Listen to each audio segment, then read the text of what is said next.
안녕하십니까. 여러분의 저녁 시간에 보탬이 되는 뉴스 플러스입니다. 어제 저녁 부산 도심에 있는 주한미군 보급창고에서 난 큰 불이 인명피해 없이 19시간 만에 진화됐습니다. 화재 원인은 미군과 부산 소방이 합동 조사하기로 했지만 주한미군 지휘협정 소파에 따라 그 결과는 공개되지 않을 것으로 보입니다. 잠시 뒤 이슈 플러스에서 짚어보겠습니다. 먼저 오늘의 주요 뉴스부터 정리해드립니다.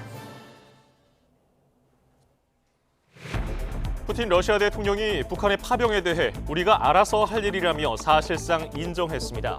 정부는 나토와 유럽연합의 대표단을 파견해 관련 정보 공유를 본격화합니다. 이른바 윤한 면담 이후 대통령 지지율이 더 떨어지며 다시 최저치를 기록했습니다. 대통령실은 국민 목소리에 더 귀 기울이겠다며 몸을 낮추면서도 각종 의혹에는 강하게 반박했습니다.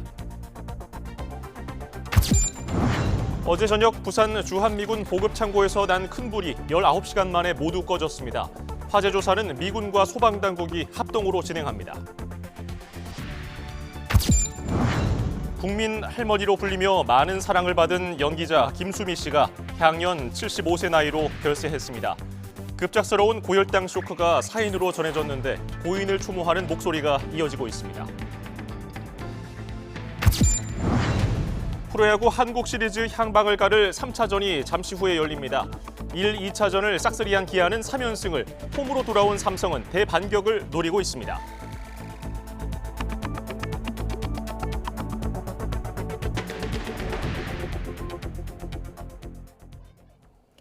북한의 파병으로 우크라이나 전쟁은 국제적으로 훨씬 복잡한 양상을 띠게 됐습니다. 북한군 파병을 공식 확인하면서 전선에 배치된 북한군은 정당한 표적이 될 것이라던 미국은 다시 신중한 모습으로 돌아섰습니다. 미국의 고민은 뭘까요? 권영희 기자가 보도합니다.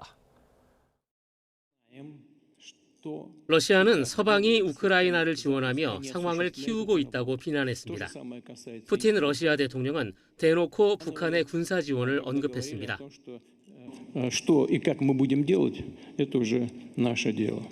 В рамках этой статьи. Сначала нужно провести соответствующие переговоры по поводу имплементации этой статьи 4 этого договора. Но мы в контакте с нашими северокорейскими друзьями и посмотрим, как будет развиваться этот процесс. 곧바로 우크라이나 지원 확대에 나설 것처럼 보였던 미국은 다시 신중 모드에 들어갔습니다.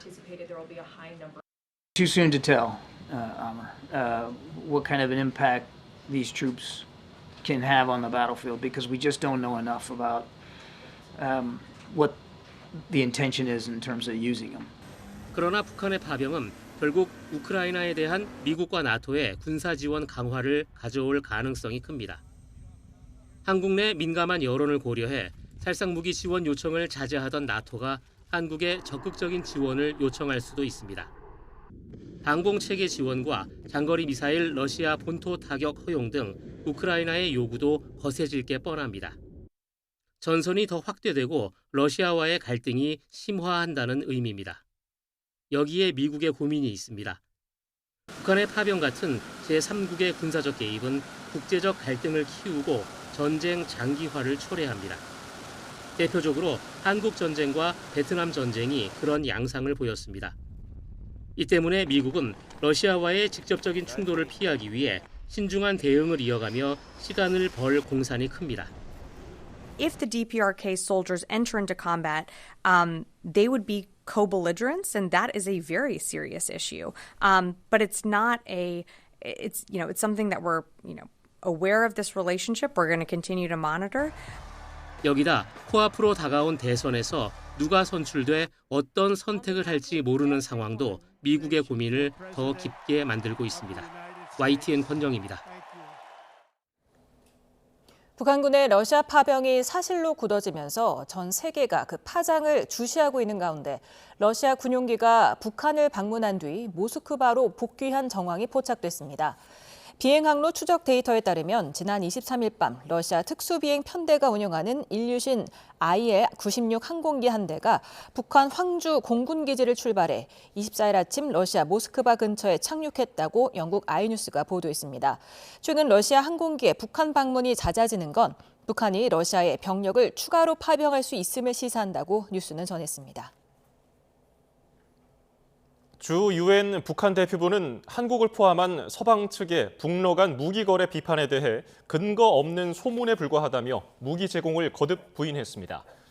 유엔 주재 북한 대표부 관계자는 유엔 총회 제1위원회 회의에서 북러 무기 거래를 비판하는 한국과 영국, 우크라이나의 발언에 대해 북한의 이미지를 손상시키고 유엔 헌장에 따른 주권 국가 간의 합법적이고 우호적인 협력 관계를 훼손하는 근거 없는 소문에 불과하다고 발뺌했습니다. 이어서 이는 우크라이나가 위기를 연장해 서방으로부터 더 많은 무기와 재정 지원을 받음으로써 정치 권력을 유지하려는 또 다른 비방 캠페인이라고 적반하장식 주장을 폈습니다. 북한의 러시아 파병은 물론 쓰레기 풍선 도발 등으로 긴장감이 높아지는 가운데 납북자 가족 단체가 곧 대북전단 10만 장을 살포하겠다고 밝혔습니다. 경기도가 접경 지역에서 전단 살포를 금지했는데도 강행하겠다는 건데 충돌 우려가 나옵니다. 김희영 기자입니다. 송환하라! 송환하라! 송환하라! 송환하라! 납북자 가족들이 대북전단 10만 장을 다음 주 안에 경기 파주에서 모두 날려보내겠다고 예고했습니다. 전단에는 납치당한 피해자의 사진과 이름 등이 담겼습니다. 평양 시내에 전단이 떨어지게 하겠다는 입장인데 북으로 납치된 가족의 소식을 알기 위해서라고 강조했습니다. 소식지를 반대하기 전에 먼저 북한의 납북자 문제 해결 요구와 현재 지속되는 도발 중단을 먼저 요구하고 우리 단체한테 자제 요청을 해야 합니다. 그게 순서입니다. 하지만 파주는 경기도에서 열흘 전 재난안전법상 위험구역으로 정한 곳 중 하나입니다. 대북전단을 날리는 행위가 군사적 긴장을 높인다며 도민 안전을 위해 취한 조치입니다. 전단 살포 예고에 경기도와 경찰 등 유관기관은 상황을 예의주시하면서 현장에서 제지하겠다는 방침입니다. 그렇지 않아도 밤부터 새벽까지 이어지는 대남 방송에 고통스러운 접경 지역 주민들은 이런 소식에 더 불안감이 커졌습니다.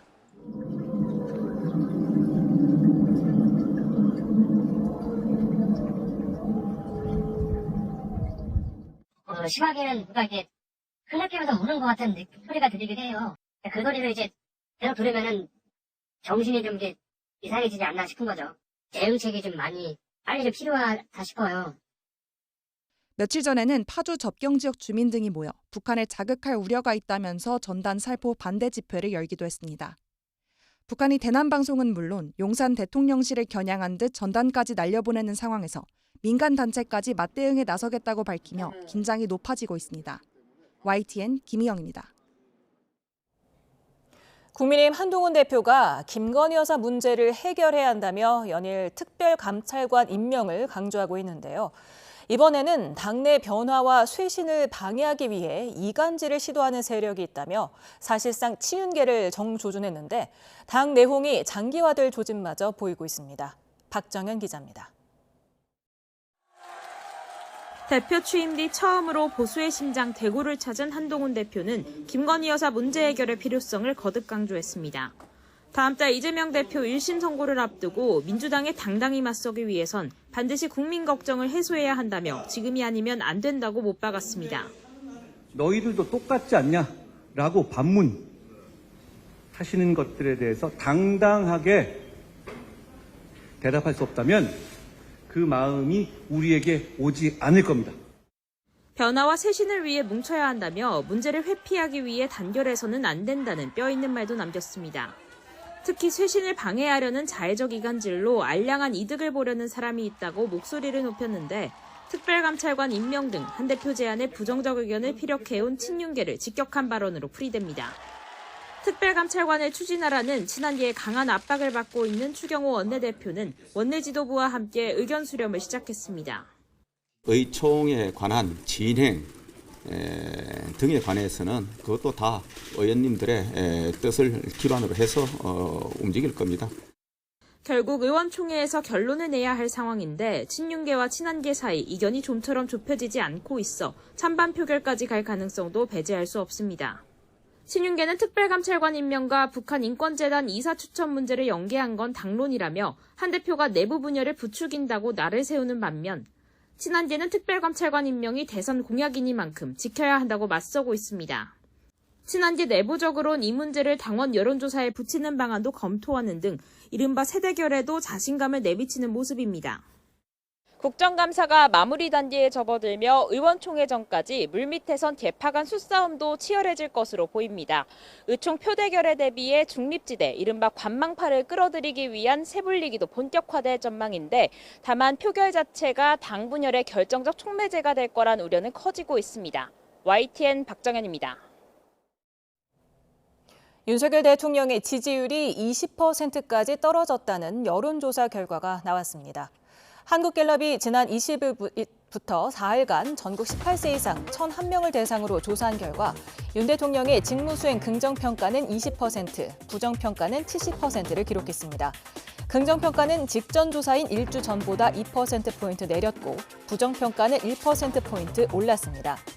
긍정평가 이유로는 외교가 직전 조사보다 9%포인트 빠졌지만 여전히 27%로 가장 높았고 국방 안보가 뒤를 이었습니다. 부정평가 이유로는 김건희 여사 문제가 15%, 경제와 민생, 물가가 14%, 소통 미흡이 12%를 기록했습니다. 정당 지지도는 한 주 전보다 국민의힘이 2%포인트 오르고 더불어민주당은 변동이 없어 두 정당 모두 30%로 같았습니다. 조국혁신당은 6%, 개혁신당은 4%로 조사됐습니다. 북러 군사협력 강화에 대해 73%는 위협적이라고 받고 21%는 위협적이지 않다고 답했습니다. 이는 지난 2022년 10월 북한 탄도미사일 발사 실험에 대해 위협적이라고 응답한 71%와 비슷한 수준입니다. 우리 정부의 우크라이나 대응에 관해서는 의약품과 식량 등 비군사적 지원만 해야 한다는 의견이 66%로 가장 많았습니다. 어떤 지원도 하지 말아야 한다는 의견이 16%, 무기 등 군사적 지원을 해야 한다는 의견은 13%로 조사됐습니다. 자세한 내용은 한국갤럽 홈페이지를 참조하면 됩니다. 윤석열 대통령이 한동훈 국민의힘 대표와 면담 이후 지지율이 더 떨어진 것으로 나타나자 대통령실은 국민 목소리에 귀 기울이겠다며 낮은 자세를 취했습니다. 하지만 대통령실을 향한 의혹에 대해서는 적극적으로 반박하며 민감한 반응을 보였습니다. 조용성 기자가 보도합니다. 지난 21일 윤한 면담이 이뤄지기 전인 10월 셋째 주 갤럽 여론조사에서 윤석열 대통령의 직무수행 긍정평가는 22%였습니다. 하지만 면담 직후인 22일부터 사흘간 실시한 조사에서는 20%를 기록해 2%포인트가 떨어졌습니다. 지난 9월 이후 6주 만에 다시 최저치를 기록한 것입니다. 대통령실 관계자는 이와 관련해 엄중한 상황인식 아래 국민 목소리에 더욱 귀 기울여 나가겠다며 부족한 부분을 채우기 위해 최선을 다하겠다고 말했습니다. 특히 부정평가 이유로 김건희 여사 논란 못지않게 경제와 민생 문제 등이 꼽힌 데 대해 민감하게 반응했습니다. 이 관계자는 3분기에 내수가 회복 조짐을 보였으나 수출 조정과 건설 부진으로 성장이 예상에 미치지 못했다며 필요할 경우 대응 방안을 강구하겠다고 밝혔습니다. 대통령실을 겨냥한 의혹에 대해서는 강하게 반박했습니다.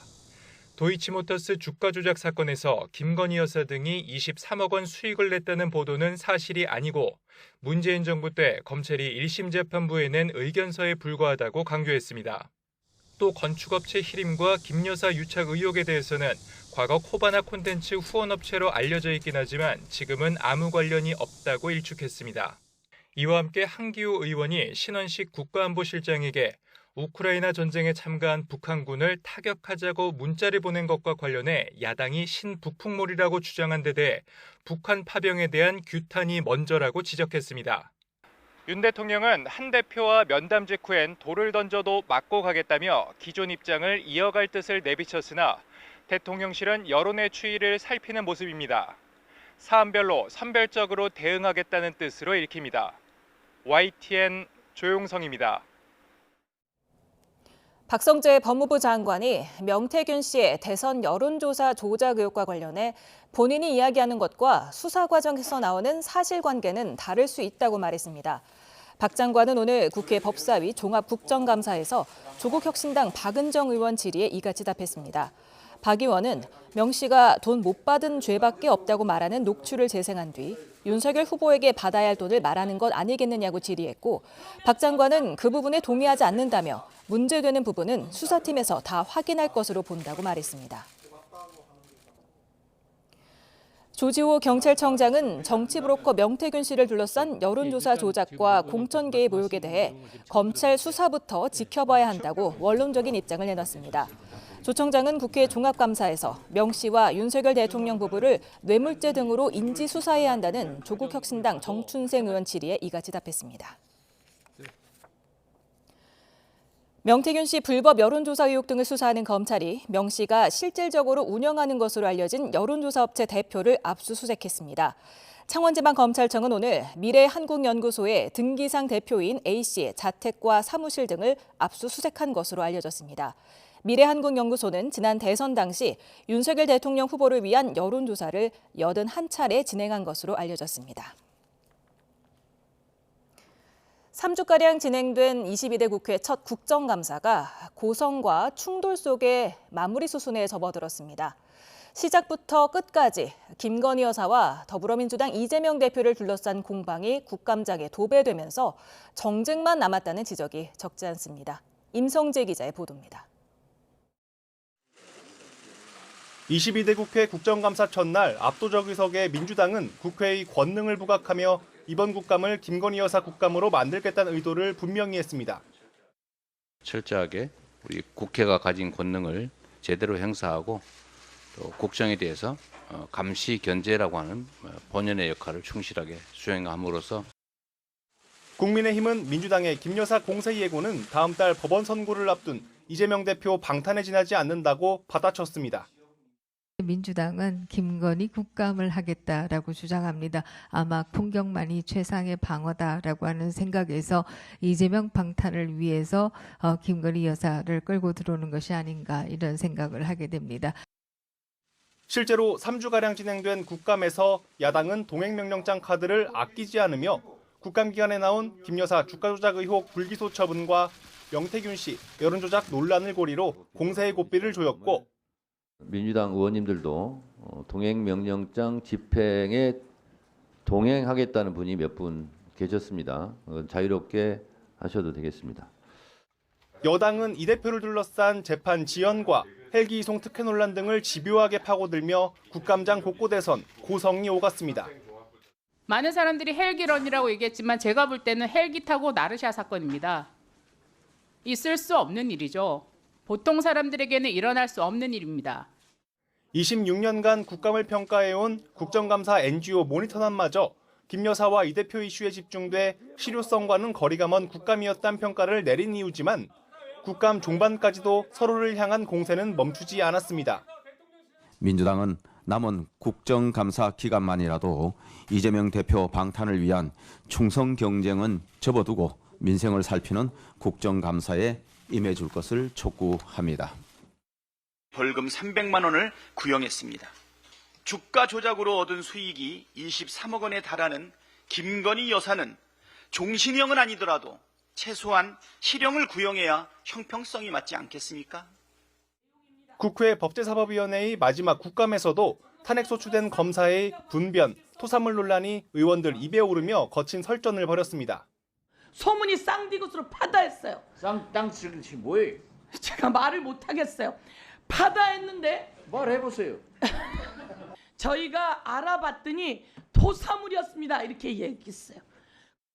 오물과 관련된 발언을 서영교 의원께서 하셨는데 그게 지금 전체 법사위에서 그 징계 사유를 가지고 따지자고 저희가 법사위원들 이렇게 많이 모여서 심도 있게 논의하는 게 아니지 않습니까?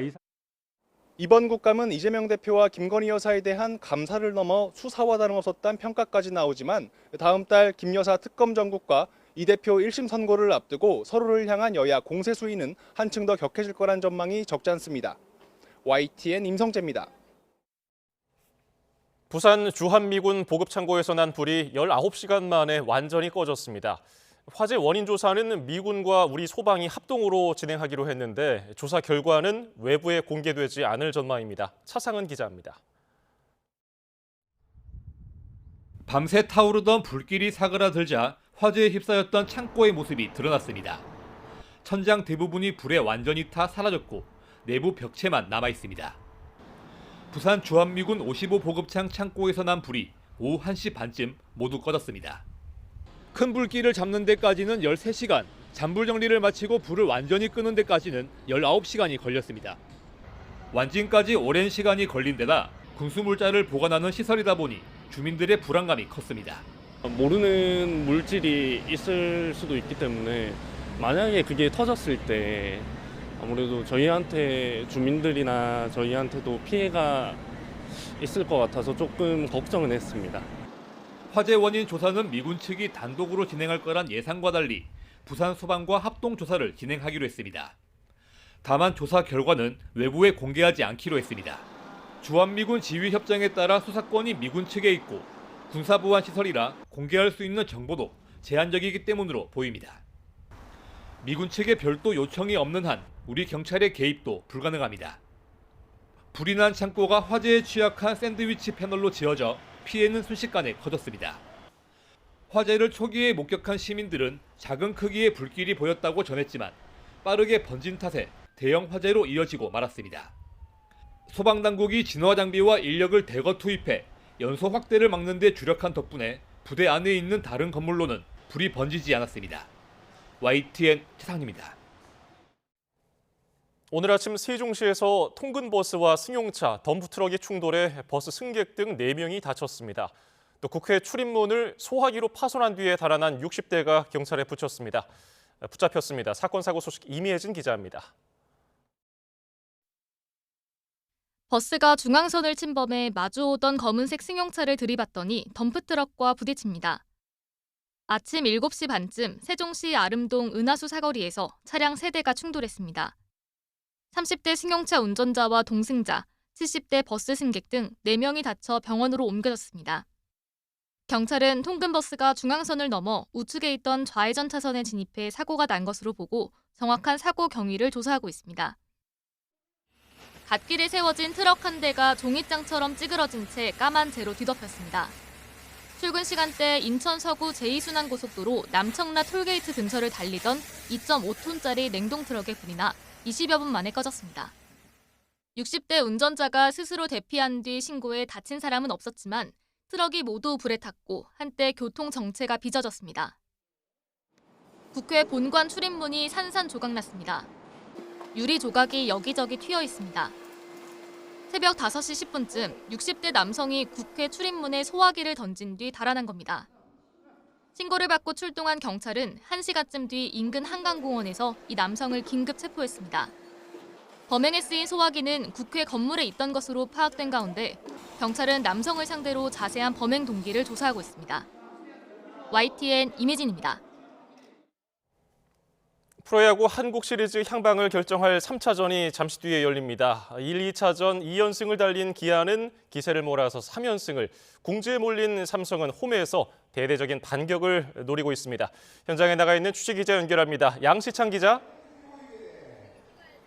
네, 대구 라이온스 파크입니다. 예, 현장 분위기 먼저 전해주시죠. 네, 운명의 3차전이 열리는 이곳 대구 라이온스 파크는 경기 시작 시간이 임박하면서 분위기도 점차 달아오르고 있습니다. 이제 한 10여 분 뒤면은 3차전 경기가 시작되는데요.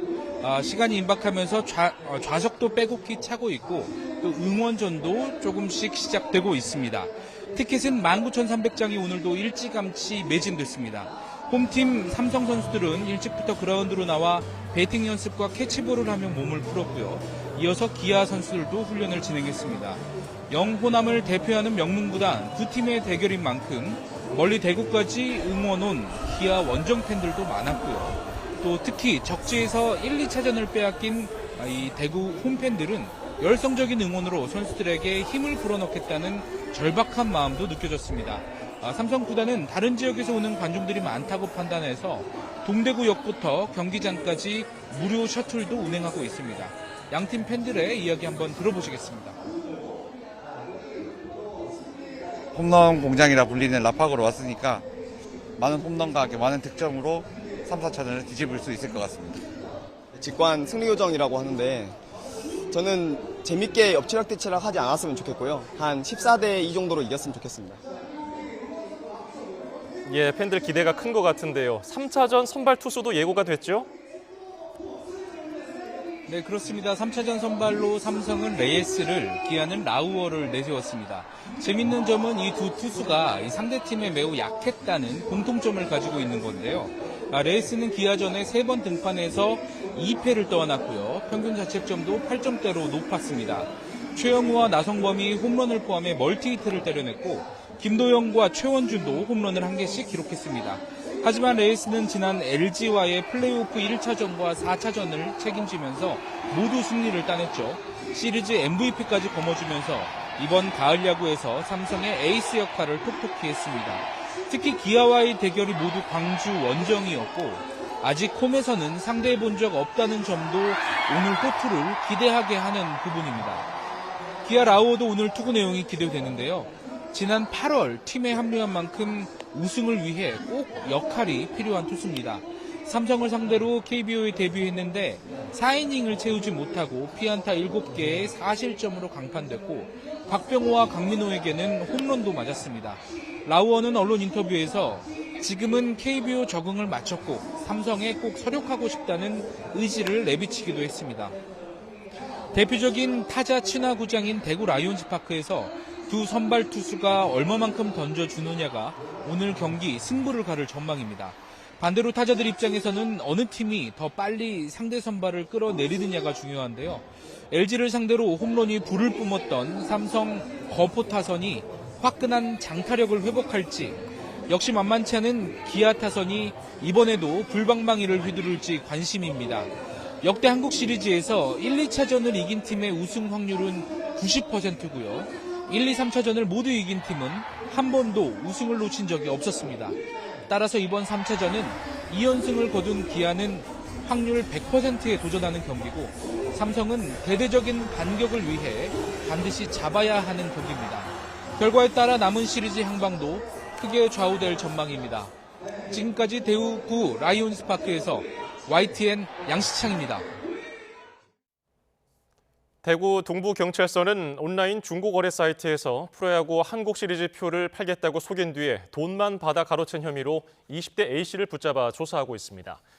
A씨는 야구팬 25명에게 한국 시리즈 표를 팔겠다고 속여 표값을 받은 뒤에 연락을 끊는 수법으로 245만 원을 가로챈 혐의가 있습니다. A씨는 한 장에 3만 원인 표를 3배 이상인 9만 5천 원에 팔겠다며 입금받았지만 실제로는 표를 갖고 있지도 않았던 것으로 조사됐습니다.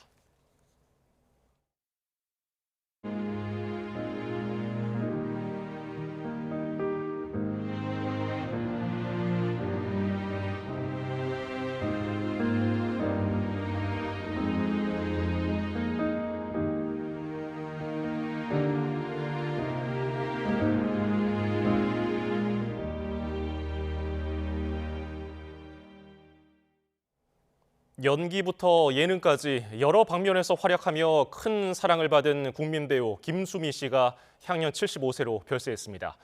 연예계는 물론 온라인에서도 고인을 추모하는 목소리가 이어졌습니다. 이경국 기자입니다. 영원한 일용엄니 배우 김수미 씨가 향년 75세를 일기로 별세했습니다. 서울 방배동 자택에서 의식이 없는 상태로 발견돼 병원으로 옮겨졌지만 끝내 세상을 떠났습니다.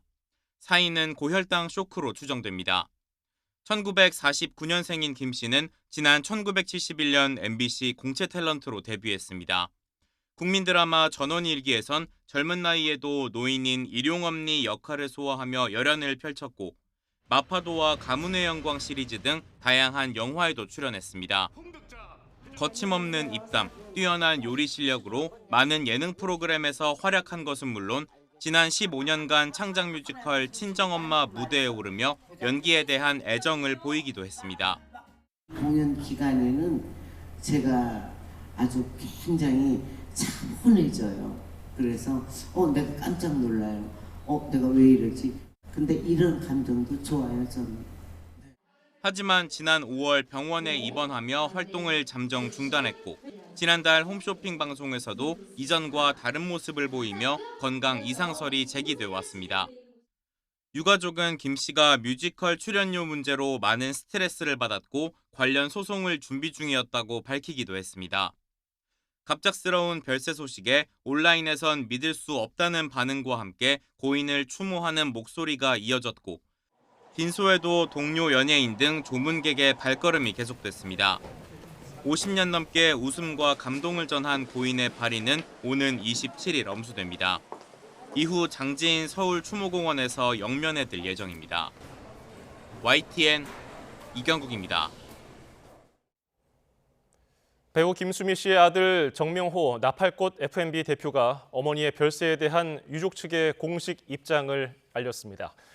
정 대표는 오랜 시간 큰 사랑을 받아온 배우 김수미 씨가 오늘 아침 7시 반에 고혈당 쇼크로 세상을 떠났다고 밝혔습니다. 이어서 김수미 씨는 전원일기의 일용엄니에서 연극 친정엄마까지 평생을 모두의 어머니로 살아온 배우라며 연기에 대한 사랑과 열정으로 시청자 곁에 머물렀던 김수미를 기억해달라고 덧붙였습니다.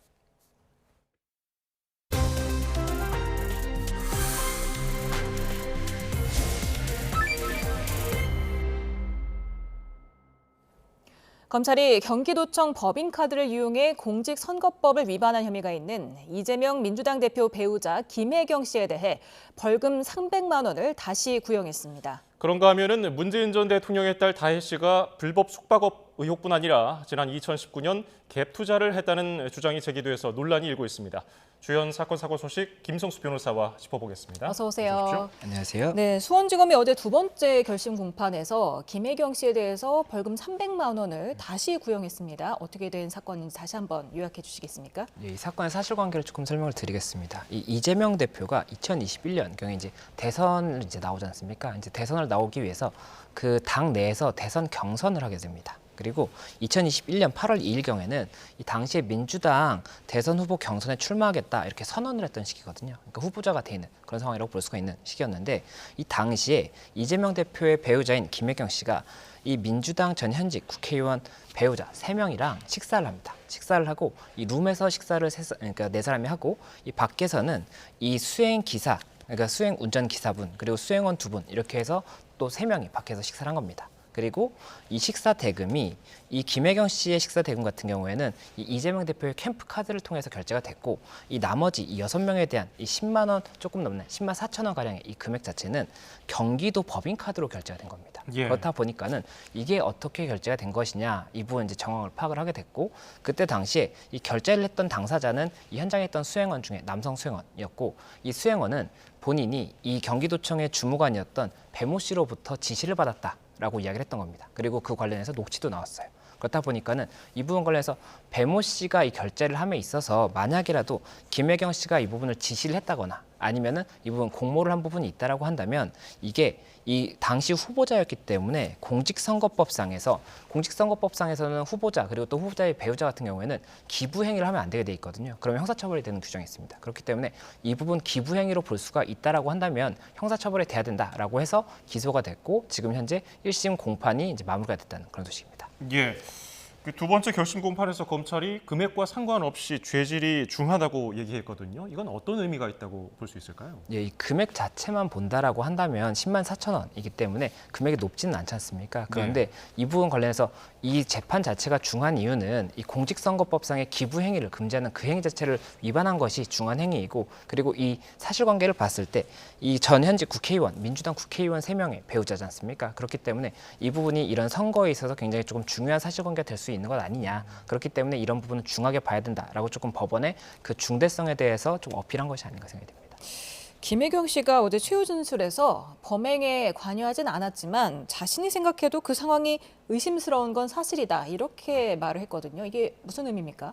예, 이게 이제 재판에서 맨 마지막에 피고인에게 최후 진술을 할 수 있는 기회를 줍니다. 그러면 재판부에 이제 피고인이 이야기하고 싶은 내용을 이제 이야기를 하게 되는데 이 지금 그 자막에서 나오는 것처럼 이 범행에 관여하지는 않았지만 본인이 생각해도 상황 자체가 의심스러운 것 같다. 하지만 본인은 하지 않았다. 이런 취지로 이제 최후 진술을 했었고 이제 앞으로는 이런 일이 발생하지 않도록 조심하겠다 이렇게 이야기를 했는데 이 부분 자체는 지금 뭐 현재 혐의를 인정한다거나 이런 것이 아니라 그 일관되게 해왔던 혐의 부인에 대한 그 연장선이기 때문에 이 부분이 뭐 재판부의 판단에 있어서 중요한 부분이라고 보기보다는 재판부가 판단을 할 부분은 사실관계를 다 특정을 해서 뭐 증인의 뭐 증언이라든지 또 관련 이런 자료들이 있지 않습니까? 이런 것들을 통해서 봤을 때 이 김혜경 씨가 이 결제에 있어서 관여한 사실이 있는지가 주된 쟁점이기 때문에 이 부분에 대해서 어느 정도까지 증명됐는지를 볼 것이고 만약에 증명이 돼 있다라고 한다면 그 부분이 지금 현재 공직선거법상의 기부행위로 볼 수 있느냐 이 법리적인 판단을 할 것이기 때문에 이 부분 최후 진술 자체가 뭐 어떠한 뭐 재판부 판단의 중요한 부분이다 이렇게 보기는 어렵습니다. 예. 같은 혐의를 받았던 수행비서 배모 씨는 1심과 2심에서 징역 10개월에 집행유예 2년을 선고받아서 형이 확정됐는데 이 내용은 즉슨 그 식사비 결제 사실이 확정된 거 아니겠습니까? 그러면 말씀하신 대로 김혜경 씨가 이 사실을 알았는지가 쟁점이 될 텐데 어떻게 판단하고 계십니까? 예, 이 부분 관련해서 말씀하신 것처럼 쟁점이 당초에는 두 가지입니다. 하나는 이 부분이 기부행위로 볼 수 있느냐, 공직선거법상의 기부행위로서 처벌될 수 있는 행위냐, 이것 자체가 쟁점이 될 수가 있는 것이고 예. 이와 관련돼서도 사실관계의 다툼이 꽤 있었던 것으로 알고 있는데 지금 말씀하신 이 관련 사건에서 유죄가 선고됐기 때문에 이 부분은 거의 확정적으로 이제 인정이 된다라고 볼 가능성이 높습니다. 그러면 이 배모 씨에 대해서는 유죄가 선고가 됐기 때문에 이 배모 씨의 행위에 대해서 이 김혜경 씨가 알았거나 아니면 지시했거나 아니면 뭐 공모한 사실이 있다거나 이런 부분들이 이제 있어야 되는 거거든요. 예. 그렇다 보니까 이 사건에서는 이 부분 관련해서가 아무래도 주된 쟁점이었고 증인신문이나 이런 부분도 그 방향으로 이루어졌기 때문에 일단 재판부에서 현재까지 모인 증거를 통해서 사실관계를 파악할 것으로 보이고 그 전망에 대해서는 지금 현재 재판부에서도 아직 기록을 다 검토하지 못했다라고 한다면 방향을 아직 잡지 못했을 가능성도 있을 것 같습니다. 그 김혜경 씨에 대한 1심 선고가 지금 다음 달 14일로 잡혀 있고 또 공직선거법 위반 혐의를 받고 있는 이재명 대표는 11월 15일 그러니까 하루 차이란 말이죠. 선고 전망 어떻게 해볼 수 있겠습니까? 예, 선고 전망 같은 경우에는 말씀드렸던 것처럼 현재는 지금 재판부에서도 기록을 다 검토하지 못했다라고 한다면 결론을 내지 못했을 만큼 사실관계가 굉장히 조금 복잡한 부분이 있고 이 사실관계 또 증인의 진술이나 이런 것들도 검찰에서 주장하는 증인, 그 증인의 증언들이 있고 그리고 또 반대측 변호인 측에서 주장하는 이 증인들의 증언이 있지 않습니까? 이게 굉장히 배치되는 사실관계도 많기 때문에 이런 증언들이 엇갈리는 경우에는 결국에 다른 객관적인 물증을 통해서 이 부분 확정을 해야 되는 부분이 있어서 재판부에서는 여러 가지 검토를 할 것으로 보이고 그래서 지금 당초에 말씀을 주셨던 것처럼 이게 지금 원래 당초에 1심이 결심이 한번 됐었습니다. 예. 그래서 8월에 선고가 될 예정이었는데 재판부가 기록을 정리하다 보니까 이 부분 조금 의문이 있는 부분이 있었던 거죠. 그렇기 때문에 다시 한번 이 공판을 다시 개시한다라고 해서 공판 재개를 하고 이번에 그런 의문점에 대해서 다시 한번 정리를 했던 부분이기 때문에 이 자료까지 판단을 해서 재판부가 결론을 내리지 않을까 생각이 듭니다. 예. 현행법상 선출직 공직자의 배우자가 벌금 300만 원 이상을 선고받고 이게 확정되면은 그 당선이 무효가 되는데 검찰이 300만 원을 구형했고요. 근데 만약에 300만 원이 실제로 판결이 나오더라도 이재명 대표는 해당 사항이 없다고요? 예, 일단은 통상적으로 검찰의 구형량보다는 선고량이 적은 경우가 많기 때문에 예. 300만 원의 벌금이 선고될 것인지도 만약 유죄가 인정이 된다고 하더라도 그것도 일단 지켜봐야 되는 부분이고 300만 원이 선고가 된다고 하면 이 공직선거법상 256조에 그 규정이 있습니다. 예. 그래서 배우자라든지 선거사무장 등이 300만 원 이상의 벌금형이나 징역형을 이제 선고를 받은 경우에는 해당 이 선거에서의 당선이 무효가 되는 형이 있는데 지금 현재 이 사건 자체가 이 당시 민주당 대선 후보 경선이었던 부분이고 예. 지금 현재 이재명 대표는 국회의원이지 않습니까? 그러니까 국회의원직과 관련해서는 이 부분 뭐 무효가 된다고 하더라도 관계가 없는 사건이기 때문에 그 부분 관련해서는 논외로 볼 수 있다 이렇게 말씀드릴 수 있는 것 같습니다. 그럼에도 불구하고 검찰이 300만 원을 딱 구형한 데는 좀 이유가 있겠죠? 뭐 300만 원이라는 것 자체가 말씀드렸던 것처럼 이 공직선거법상에 명시가 되어 있는 것이 300만 원 이상이기 때문에 이상이라는 것은 300만 원을 포함하는 것이거든요. 그렇다 보니까 300만 원이라는 그 액수 자체가 그런 의미가 아니겠느냐라는 좀 예상은 나오고 있는 것 같습니다. 예. 다음 주제도 살펴보겠습니다.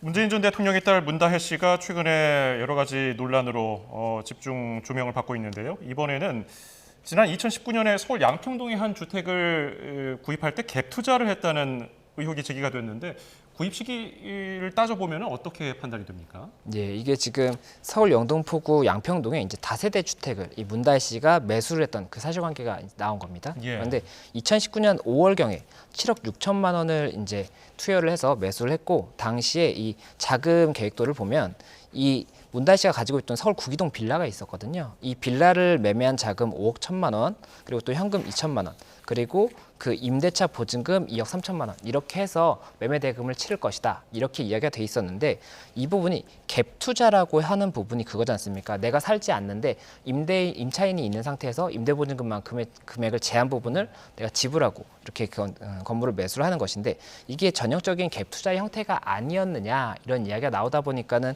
뭐 여러 가지로 조금 의견이 나오고 있는 상황이고, 또 이 주택 같은 경우 2021년 2월에 9억 원에 매각을 했거든요. 예. 실제로 해서 이득을 보기도 했기 때문에 이게 갭 투자의 목적으로 산 것이라고 한다면 비난의 소지가 있는 것이 아니냐라는 것이고, 다만 이게 실제로 매수할 당시에 갭 투자의 목적이었는지, 아니면 내가 해외에 다녀온 다음에, 그때 당시 이제 해외로 나가는 상황이었거든요. 그렇기 때문에 해외에 다녀온 다음에 내가 여기에 거주할 목적이었는지, 이런 부분을 조금 더 들여다봐야 되는 부분이어서 예. 그 부분에 대해서는 사실관계 다툼이 좀 있을 것 같습니다. 네, 뭐 갭 투자 가 논란이 되는 이유가 당시 또 문재인 정부가 투기 수요 억제에 방점을 뒀던 각종 규제를 내놓았던 상태였기 때문에 더 도덕적으로 비난받는 게 아닌가 싶습니다. 예, 맞습니다. 말씀하신 것처럼 그때 당시에 굉장히 부동산과의 전쟁이라고 할 수 있을 만큼 여러 가지 이제 정책이 나왔었는데, 그 중에 한 가지가 뭐 다주택자들이 갭 투자를 통해서 굉장히 적은 금액으로 이렇게 투자를 하고 이득을 보는 그런 것 때문에 실제로 이제 그 집에 살아야 되는 사람들이 집을 살 수가 없다, 뭐 이런 이야기도 있었지 않습니까? 그렇다 보니까 갭 투자에 대해서도 뭐 여러 가지 정책이 나왔던 상황인데, 이 문다혜 씨가 이렇게 갭 투자를 한 것으로 보이는 이런 정황이 드러나다 보니까는 이에 대해서 여러 가지 의견이 나오고 있는 것이고, 그리고 이 자금 출처에 대해서도 뭐 어떻게 마련했는지에 대해서도 봐야 되는 것이 아니냐, 이런 이야기가 나오고 있기 때문에, 그에 대해서는 만약에라도 어떤 뭐 그 민원이 있다라고 한다면 조금 뭐 내사라든지 수사까지도 이뤄질 여지가 있지 않은가 생각이 듭니다. 예, 그런가 하면은 앞서서 문다혜 씨는 제주 한림읍에 있는 단독주택에서 불법으로 숙박업을 한 정황도 포착이 됐는데요. 그 전에는 또 영등포구 오피스텔 관련한 불법 숙박업 논란이 있었지 않습니까? 예, 맞습니다. 지금 그 양평동 주택 외에도 지금 제주도에 있는 이 주택, 그리고 또 영등포의 오피스텔, 이렇게 두 가지가 더 언급이 되는 겁니다. 그래서 이 양평동 주택은 말씀드렸던 것처럼 2021년 2월에 이제는 매각을 했기 때문에 이 문다혜 씨 소유가 아니고, 현재 지금 언급되고 있는 두 건은 문다혜 씨 소유인 것으로 보입니다. 그리고 이 소유인 것으로 보이는데 숙박업을 한 것으로 보이는 정황이 발견되다 보니까는, 숙박업을 하려면 숙박업 신고를 했어야 되는데 신고를 하지 않았다라고 한다면 공중위생관리법 20조 1항에 따라서 2년 이하 징역이나 2천만 원 이하의 벌금형을 규정을 하고 있거든요.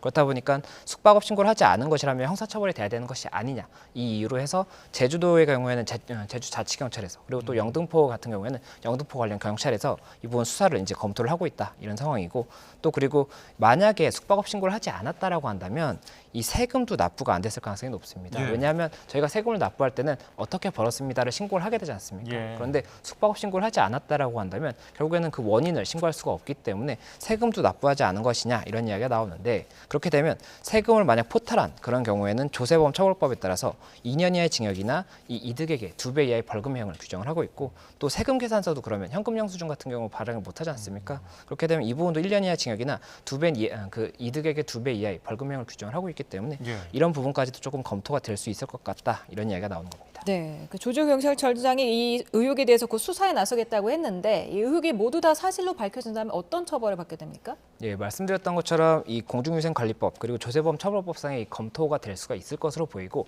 이 처벌의 수위 자체에 있어서는 현재 지금 뭐 어느 정도의 기간 동안 이렇게 이런 운영을 했는지, 그리고 어느 정도의 이득을 얻었는지, 그리고 한 개의 집을 했느냐, 두 개의 집을 했느냐, 뭐 아니면 그 이상을 했느냐, 이런 부분까지도 다 정황을 파악을 한 다음에 그에 따라서 이제 어느 정도의 처벌이 적정하다라고 법원에서 판단을 하겠죠. 그럼 그에 따라서 이제 처벌이 이루어지지 않을까 생각이 됩니다. 예. 그런가 하면은 그 문다혜 씨 음주운전 사건을 수사하고 있는 경찰이 그 피해 택시 기사가 치료를 받은 것으로 알려진 한의원을 압수수색한 것으로 알려졌어요. 택시 기사는 뭐 사고 이후에 경찰 조사를 받았지만은 상해 진단서는 안 냈잖아요. 이 지금 압수수색에 나선 이유는 뭘까요? 예, 이게 법적으로 적용이 아예 달라지게 되는 부분이 있고, 또 이 사건 자체가 굉장히 많은 주목을 받고 있다 보니까는 조금 더 명확하게 사실관계를 특정하기 위해서 압수수색을 한 것으로 보입니다. 그래서 이 만약에라도 이 압수수색 과정에서 문다혜 씨 이 관련 택시기사분의 이 피해의 정도가 상해라고 볼 수 있는 정도의 진단이 있었다라고 한다면 그렇다면 경찰 입장에서는 이 도로교통법 148조의 2에 따른 음주운전뿐만이 아니라 이 특가법상의 위험운전 치상이라든지 아니면 이 교통사고 처리 특례법상의 치상 이 부분도 검토를 할 수가 있기 때문에 상해 여부가 발생했는지를 다시 한번 들여다보기 위한 것이고 이게 통상적으로는 상해 진단서가 제출이 되지 않았다라고 한다면 상해가 발생하지 않았다라고 보는 경우가 많은데 이번 사건 같은 경우에는 굉장히 중요한 사건이다 보니까는 실제로 상해 진단서가 제출되지 않았다고 하더라도 이 한의원에서 어떤 이제 진단이 있었는지에 따라서 그 부분 상해 여부를 정확하게 조금 결정하기 위해서 이 압수수색을 한 것이 아닌가 생각이 듭니다. 네, 근데 교통사고 피해자가 다닌 병원에 대해서 이렇게 압수수색을 들어간 경우가 있는 겁니까? 압수수색을 했던 이유가 아마 그 의료법상에 이 병원에 대해서 자료를 요청할 때는 그 영장을 통해서 신청을 해야 되는 것으로 알고 있습니다. 그렇기 때문에 압수수색을 했던 것으로 보이고 뭐 다른 필요성이 있었을 수도 있겠죠. 만약에 뭐 자료를 제출하지 않을 가능성이 있다든지 뭐 그런 이유 때문에 압수수색을 했을 수도 있지만 그런 부분이 아니었을까 이렇게 조금 예상해 봅니다. 그러면 향후에 적용될 그 죄질이 좀 더 높아질 가능성은 어느 정도로 볼까요? 일단은 상해 기준에 대해서 법원에서도 굉장히 좀 다양한 기준으로 두고 있기 때문에 이 사실관계를 따라서 만약에 진단서가 나왔고 그 당시 이제 병원에서의 진단서가 있지 않습니까? 이 진단서가 경찰이나 검찰에서 봤을 때는 상해로 보인다라고 한다면 그 말씀드렸던 죄명을 다 같이 포함해서 기소를 할 겁니다. 법원에다 기소를 할 것이고 법원에서 그렇다면 그 상해로 볼 수 있냐에 대해서 다시 한번 판단을 해서 만약에라도 이 뭐 특가법상의 위험운전 치상 이런 부분이 인정이 된다라고 한다면 뭐 전치 2주에서 3주 정도라고 하더라도 통상적으로 집행유예가 선고가 되거든요. 그렇다 보니까 이 아무래도 처벌의 정도가 차이가 날 수밖에 없는 것이 음주운전 같은 경우에는 통상 초범이면은 벌금형 정도가 선고가 될 수 있어서 그 부분 조금 중요한 법적 쟁점이 됩니다. 네, 다음 주제로 넘어가 보겠습니다. 어제 저희가 이 시간에 속보로 전해드렸었죠. 어제 저녁 부산 도심에 있는 주한미군 보급창고에서 난 큰 불이 19시간 만에 꺼졌습니다. 어떻게 된 겁니까? 예, 그 말씀하셨던 것처럼 이 미군의 그 주한미군 보급창이 있습니다. 55 보급창인데 부산에 있는 이 보급창이었고 어제 이제 오후 6시 30분경에 화재가 발생을 한 겁니다. 그리고 화재가 발생을 했고 이제 19시간 만인 오후 1시 45분경에 이제 완전히 전소가 완전히 이제 화재가 다 맞춰진 것 같습니다. 이 상황이 맞춰졌던 상황이었던 것 같은데 이 사실관계를 지금 파악을 하고 있는 상황에서는 이 군수물자를 저장하는 이런 뭐 보급 관련 이 창고를 리모델링을 하는 공사를 하는 과정에서 화재가 발생한 것으로 보인다. 지금 이렇게 좀 추정이 되고 있는 상황인데 아직까지 정확한 뭐 원인이나 이런 부분에 대해서는 그 정확한 결과가 없기 때문에 일단은 조사를 할 것으로 보인다. 지금 이런 상황입니다. 예, 보통 저렇게 대규모 화재가 발생하면은 우리 뭐 소방당국과 관계기관이 들어가서 화재에 대한 조사를 하고 원인 발표를 하는데 이번에는 미군 기지라서 발표가 안 되나 보군요. 예, 이게 저희가 소파 협정이 있습니다. 소파 협정 같은 경우가 이제 미군 이제 군 내에 군무원의 뭐 이런 일이라든지 아니면은 뭐 가족의 신체, 미군 이제 군인의 가족의 신체라든지 아니면 재산에 대한 범죄는 미국이 1차적으로 수사권을 갖는 이 협정이 있어서 이 부분 관련해서도 결국은 미군 내에서 있는 보급창이지 않습니까? 그래서 보급창을 관련해서는 일단 미군에서 1차적인 수사권을 갖는 상황인데 다만 현재 지금 이 공사 사건의 발생 원인에 대해서는 우리 현지 소방 당국과도 조금 같이 조사를 할 예정이라고 하다 보니까는 그 부분에 대해서는 조금 더 지켜봐야 될 것 같습니다. 네, 원래 미군이 자체 진압대를 보유는 하고 있지만 사건이 워낙 급박하다 보니까 우리 소방대에 진입을 또 허용을 했고 이제 조사도 합동 조사를 하게 된 건데요. 물론 뭐 소파 그 협정에 따라서 공개할 의무는 없지만 그래도 우리 국민의 의심 뭐 이렇게 해소하기 위해서 좀 밝혀줄 수도 있는 거 아닌가요? 그 부분 관련해서는 어떻게 판단할지는 봐야 될 것 같습니다. 이게 만약에라도 군대 내부이기 때문에 군과 관련해서 중요한 부분이라고 한다면 오히려 공개하지 못할 여지도 있겠죠. 그렇기 때문에 그런 부분에 대해서는 조금 쟁점이 될 것으로 보이고 다만 이 원인 자체가 뭐 불안감이라든지 이런 것도 있고 또 인근 이렇게 거주하시는 분들에게는 피해가 또 추가적인 피해가 발생했을 여지가 있는데 그 추가적인 피해를 손해배상을 청구할 수 있느냐에 대해서는 이 원인이 무엇이느냐에 따라서 책임자가 달라질 수가 있기 때문에 그런 부분 관련해서는 어떻게 진행될지 조금 봐야 될 것 같습니다. 그러면 그게 미군 부대에다 직접적으로 책임 소재를 요청할 그런 거를 좀 해달라고 주장할 그럴 근거는 없는 건가요? 이게 만약이라도 인근 거주민분들이 뭐 손해를 입었고 이에 대해서 손해배상 청구를 하려고 한다면 일단 피고를 뭐 성명불상자로 한다든지 아니면은 뭐 특정할 수 있는 몇 명과 그리고 또 뭐 성명불상자 이렇게 한 다음에 사실관계를 확정을 하는 단계가 필요합니다. 근데 사실관계를 확정하기 위해서는 이 조사 결과 보고서를 받을 수가 있어야 되는데 여기서 이제 국내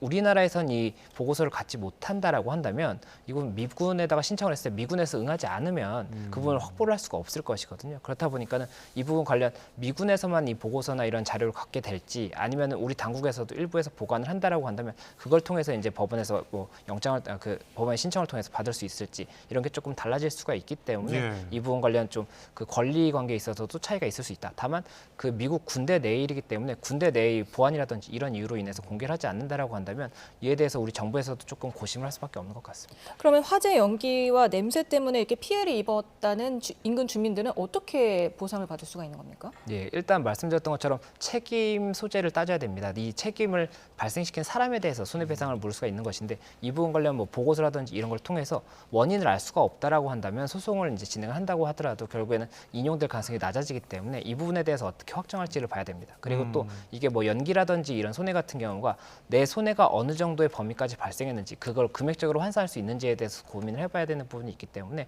그런 부분까지도 조금 검토한 다음에 소송 진행 여부를 결정하는 게 맞습니다. 알겠습니다. 이슈플러스 오늘 김성수 변호사와 함께했습니다. 고맙습니다. 감사합니다. I'm Wolf Blitzer in Washington. The race for the White House is heating up.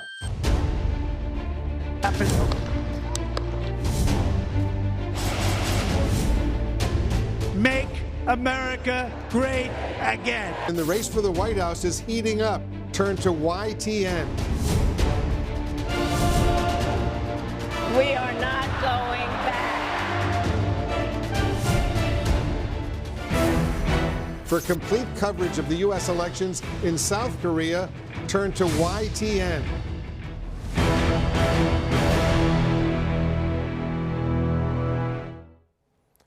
미 대선 승패에 열쇠를 쥔 경합주에서 트럼프 전 대통령이 우세하다는 여론조사가 이어지다가 해리스 부통령이 박빙의 우위에 나섰다는 여론조사 결과가 나왔습니다. 미 대선을 불과 11일 앞두고 혼전이 거듭되고 있는데 양측 후보는 경합주에서 단 1%포인트 우위라도 오르기 위해 총력전을 펼치고 있습니다. 워싱턴 홍상희 특파원입니다. 대선을 열흘여 앞둔 미국 각 기관의 여론조사 결과는 마치 막상막하의 달리기가 펼쳐지듯 선두가 뒤바뀌고 있습니다. 여론조사 기관 팁 인사이츠 조사 결과 전국 단위에서 해리스 부통령 지지율이 50%, 트럼프 전 대통령 지지율이 47%로 해리스 부통령이 3%포인트 앞서는 것으로 나타났습니다. 하루 전 실시된 포브스와 여론조사 기관 해리스 X의 여론조사 결과는 좀 다릅니다. 트럼프 전 대통령 지지율이 51%로 해리스 부통령을 2%포인트 앞섰습니다. 현재 해리스 부통령이 확보한 선거인단은 226명, 트럼프 전 대통령이 확보한 선거인단이 219명으로 분석됩니다. 때문에 꼭 이겨야 하는 선거인단 93명이 걸려있는 경합주 7곳에서의 여론조사는 더 민감합니다. 블룸버그 통신의 경합주 여론조사 결과입니다. 20일까지 7개 경합주 등록 유권자 5천여 명을 대상으로 조사한 건데 해리스 부통령 지지율이 49.1%로 트럼프 전 대통령을 0.6%포인트 앞섰습니다. 해리스 부통령은 펜실베이니아, 미시간, 네바다, 애리조나주에서 앞서고 있고 트럼프 전 대통령은 조지아, 노스캐롤라이나, 위스콘신주에서 앞선 것으로 나타났지만 격차는 트럼프 전 대통령이 더 벌리고 있습니다. 에머슨대 여론조사에서는 트럼프 전 대통령이 최대 격전지인 펜실베이니아주에서 해리스 부통령의 1%포인트 앞선다는 결과도 나왔습니다. 흑인과 라틴계 지지자의 이탈로 해리스 부통령은 오바마 전 대통령, 비욘세와 합동 유세에 나서 흑인 남성 유권자를 집중 공략합니다. I'm very honored to have the support of former President Obama. I think it just shows the breadth and depth of the support that we have and also the enthusiasm that a lot of people are bringing to the campaign. 역시 노스캐롤라이나와 어제 조지아를 거쳐 애리조나, 네바다로 향한 트럼프 전 대통령은 자신이 우위에 있는 이슈, 경제에 집중합니다. Interest rates were 2%, now they're at 10% and you can't get the money. We're going to drill, baby, drill. And that's going to bring everything down. 대선이 열흘여 앞으로 다가온 가운데 막상막하의 접전에서 단 1%의 우위를 잡기 위한 경쟁이 더 치열해지고 있습니다. 워싱턴에서 YTN 홍상입니다. 2025학년도 대학 수학능력시험이 22일 앞으로 다가오면서 수험생들이 막판 집중력 향상에 도움을 준다는 한약을 찾기도 하죠. 무작정 제품을 구매해서 수능 전날이나 당일에 잘못 먹으면 오히려 낭패를 볼 수 있으니 조심하셔야겠습니다. 백종규 기자입니다. 수능이 가까워지자 포털 사이트엔 수험생 건강 관련 문의가 쏟아지고 있습니다. 특히 막판 집중력을 높이는 데 도움이 되는 약 복용과 관련한 질문들이 많습니다. 청심환이나 공진단을 지금이라도 먹어도 되는지 역시 단골 질문입니다. 이 한약들은 원기를 보충해 긴장을 줄이고 집중력을 높이는 데 효과가 있는 것으로 알려졌지만 잘못 복용하면 오히려 시험을 망칠 수 있습니다. 청심환은 신경 안정과 근육 긴장 완화, 두통과 불면증 개선 효능이 있는 것으로 알려졌는데 졸음이 쏟아지거나 집중력이 떨어지는 등 부작용을 겪을 수 있습니다.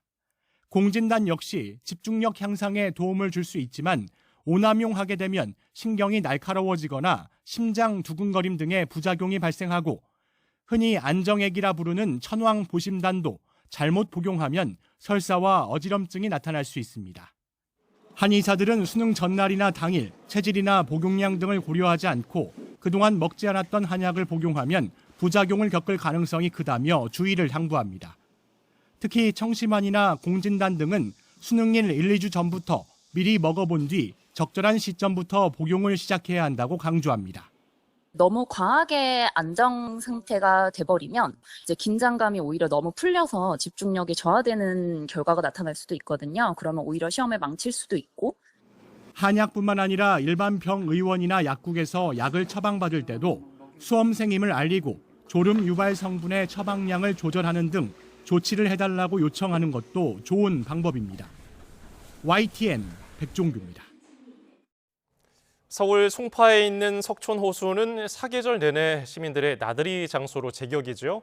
오늘도 역시 청명한 가을 날씨가 이어진 가운데 지금 석촌호수에서는 아름다운 빛의 향연을 느낄 수 있는 행사가 열리고 있습니다. 현장에 YTN 이슈 리포터가 나가 있습니다. 이민재 리포터. 네, 서울 잠실에 나와 있습니다. 예, 그곳 분위기 전해주시죠. 네, 제가 나와 있는 이곳에서는 축제가 한창 열리고 있습니다. 지금은 개막식이 한창 진행 중인 모습인데요. 그럼 축제에 대한 자세한 이야기를 서강석 송파구청장과 이야기 나눠보겠습니다. 호수의 가을과 겨울 그리고 루미나리에로 펼쳐지는 석촌호수 빛의 축제는 서울에서 유일한 대형 빛의 축제입니다. 외국의 큰 도시 가면 가끔 이거 보고 우리가 굉장히 멋있다 느끼시죠? 석촌호수에서 이제 3년째 하고 있습니다. 오늘 이번 빛의 축제의 주제는 꿈, 드림, 유니버스 앤드 러브입니다. 여기 오셔서 추억과 낭만 그리고 그런 가을의 기쁨 또 그런 정취를 느끼셨으면 좋겠습니다. 이렇게 송파의 가을과 겨울을 대표하는 루미나리아 축제는 매년 시민들의 열띤 반응을 부르고 있습니다. 올해는 꿈, 우주, 그리고 사랑이라는 주제로 시민들을 찾아왔는데요. 듣기만 해도 신비롭고 기분 좋은 주제에 맞게 호수변에서는 꿈과 우주, 사랑을 재미있게 풀어낸 포토존도 가득합니다. 이렇게 호수를 둘러싼 5만여 개의 조명은 밤 풍경과 환상적인 조합을 나타내고 있습니다. 잠실의 멋진 야경과 함께 어우러지는 석촌호수의 모습을 보니 몽환적이고 신비로운 분위기가 절로 느껴지는데요. 서울의 대표적인 빛의 축제답게 개막 첫날인 오늘은 멋진 축하 공연도 준비되어 있습니다. 정등 퍼포먼스를 시작으로 불꽃놀이도 감상할 수 있는데요. 또 매주 주말마다 다양한 문화 공연부터 플리마켓까지 즐길거리 가득한 축제를 만나볼 수 있습니다. 이렇게 아름다운 빛의 향연은 내년 2월까지 진행될 예정이니까요. 관람을 참고하시기 바랍니다. 지금까지 석촌호수에서 YTN 이민재입니다. 다시 공기가 꽤 부드러워졌습니다. 오늘 낮 동안 기온이 제법 오르면서 온화함이 감돌았고 하늘도 맑아 바깥 활동하기 좋았는데요.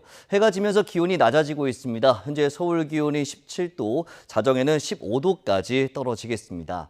그래도 아침보다 6도 이상 높은 기온을 유지하기 때문에 출근길 따뜻하게 입고 나온 분들은 밤 동안 바깥 활동하기 무난하겠습니다. 내일은 공기가 더 부드러워집니다. 우선 서울 아침 기온이 12도, 광주 13도, 대구 13도로 오늘보다 3도에서 6도가량 높아 아침에도 쌀쌀함이 덜하겠고 한낮에는 서울 기온이 24도, 광주 25도, 대구 23도까지 오르는 등 오늘보다 더 온화해지겠습니다. 또 내륙을 중심으로 맑은 날씨가 이어질 것으로 보이는데요. 다만 아침까지 안개가 매우 짙게 끼는 곳이 많겠고 제주도와 전남 해안에는 비가 가끔 내리겠습니다.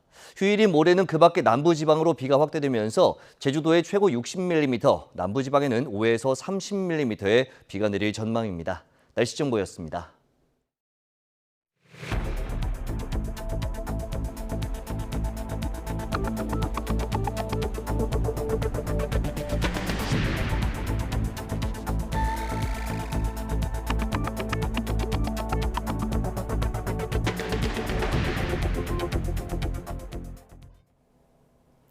윤석열 대통령이 한동훈 국민의힘 대표와 면담 이후 지지율이 더 떨어진 것으로 나타나자 대통령실은 국민 목소리에 귀 기울이겠다며 낮은 자세를 취했습니다. 반면 대통령실을 향한 의혹에 대해서는 적극적으로 반박하며 민감한 반응을 보였습니다. 조용성 기자입니다.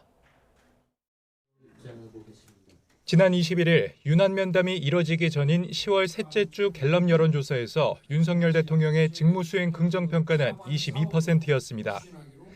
하지만 면담 직후인 22일부터 사흘간 실시한 조사에서는 20%를 기록해 2%포인트가 떨어졌습니다.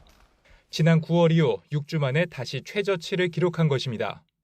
대통령실 관계자는 이와 관련해 엄중한 상황인식 아래 국민 목소리에 더욱 귀 기울여 나가겠다며 부족한 부분을 채우기 위해 최선을 다하겠다고 말했습니다. 특히 부정평가 이유로 김건희 여사 논란 못지않게 경제와 민생 문제 등이 꼽힌 데 대해 민감하게 반응했습니다. 이 관계자는 3분기에 내수가 회복 조짐을 보였으나 수출 조정과 건설 부진으로 성장이 예상에 미치지 못했다며 필요할 경우 대응 방안을 강구하겠다고 밝혔습니다. 대통령실을 겨냥한 의혹에 대해서는 강하게 반박했습니다. 도이치모터스 주가 조작 사건에서 김건희 여사 등이 23억 원 수익을 냈다는 보도는 사실이 아니고 문재인 정부 때 검찰이 1심 재판부에 낸 의견서에 불과하다고 강조했습니다. 또 건축업체 히림과 김 여사 유착 의혹에 대해서는 과거 코바나 콘텐츠 후원업체로 알려져 있긴 하지만 지금은 아무 관련이 없다고 일축했습니다. 이와 함께 한기호 의원이 신원식 국가안보실장에게 우크라이나 전쟁에 참가한 북한군을 타격하자고 문자를 보낸 것과 관련해 야당이 신북풍몰이라고 주장한 데 대해 북한 파병에 대한 규탄이 먼저라고 지적했습니다. 윤 대통령은 한 대표와 면담 직후엔 돌을 던져도 맞고 가겠다며 기존 입장을 이어갈 뜻을 내비쳤으나 대통령실은 여론의 추이를 살피는 모습입니다. 사안별로 선별적으로 대응하겠다는 뜻으로 읽힙니다. YTN 조용성입니다. 윤석열 대통령이 오는 27일로 임기가 끝날 예정이었던 고위공직자범죄수사처 검사들의 연임안을 제거했습니다. 대통령실은 오늘 공지를 통해 윤 대통령이 공수처 검사 4명의 연임안을 제거했다고 밝혔습니다. 앞서 공수처는 지난 8월 최상병 순직 사건, 김건희 여사 공천 개입 의혹 사건, 명태균 씨 의혹 등을 수사하고 있는 이대환 부장검사, 차정현 수사기획관 등 4명에 대한 연임안을 의결했습니다. 국민의힘 친윤계가 한동훈 대표를 겨냥해 지금 우리가 싸워야 할 대상은 1심 선고를 앞둔 민주당 이재명 대표라며 내부 패권 다툼은 해당 행위라고 비판했습니다. 김기현 의원은 SNS에 당원 당규 어디에도 당대표가 원내대표를 지휘할 권한을 부여하지 않았고 이 같은 원칙에 반해 벌어지는 당내 설전이 씁쓸하다며 여당 대표가 야당 대표의 응원을 받는 건 정상이 아니라고 지적했습니다. 국민의힘 친한계는 특별감찰관과 북한 인권재단 이사 추천을 연결짓는 친윤계 측 입장은 명분이 크지 않다며 일단 특별감찰관을 추천해서 당의 활로를 모색해야 한다는 취지로 주장했습니다. 국민의힘 박정훈 의원은 CBS 라디오 인터뷰에서 민주당이 8년간 북한 인권재단 이사 추천을 안 했는데 사안을 연기하자는 건 해가 서쪽에서 뜨면 특별감찰관을 하겠다는 논리와 똑같다고 지적했습니다. 국민의힘이 국정감사장에서 갑질 논란이 불거진 더불어민주당 소속 최민희 과방위원장을 국회 윤리위원회에 제소했습니다. 민주당은 신원식 국가안보실장에게 북한군 폭격 문자를 보낸 국민의힘 한기호 의원을 제명하라며 규탄 대회를 열었습니다. 홍민기 기자입니다. 국회 과학기술정보방송통신위원회 국정감사에서 민주당 소속 최민희 위원장과 국민의힘 최수진 의원 사이에 신경전이 벌어졌습니다. 왜 저는 박탈하십니까? 제가 질의를 안 한다고. 다른 건을 회복해 주기를 저희 당은 요구합니다. 다른 건 회복해 주셔야 돼요. 사과하세요. 그러면 드립니다. 최 위원장의 국정감사 발언 시간이 한때 전체 위원의 20%나 차지한다는 시민단체 조사 결과를 최 의원이 거론하자 최 위원장이 사과를 요구하며 충돌한 겁니다. 국민의힘 의원들이 독재라며 항의하는 팻말을 붙이며 국감이 수차례 중단되기도 했습니다. 이에 국민의힘은 당 차원에서 최 위원장을 국회 윤리위원회에 제소하고 법적 조치까지 예고했습니다.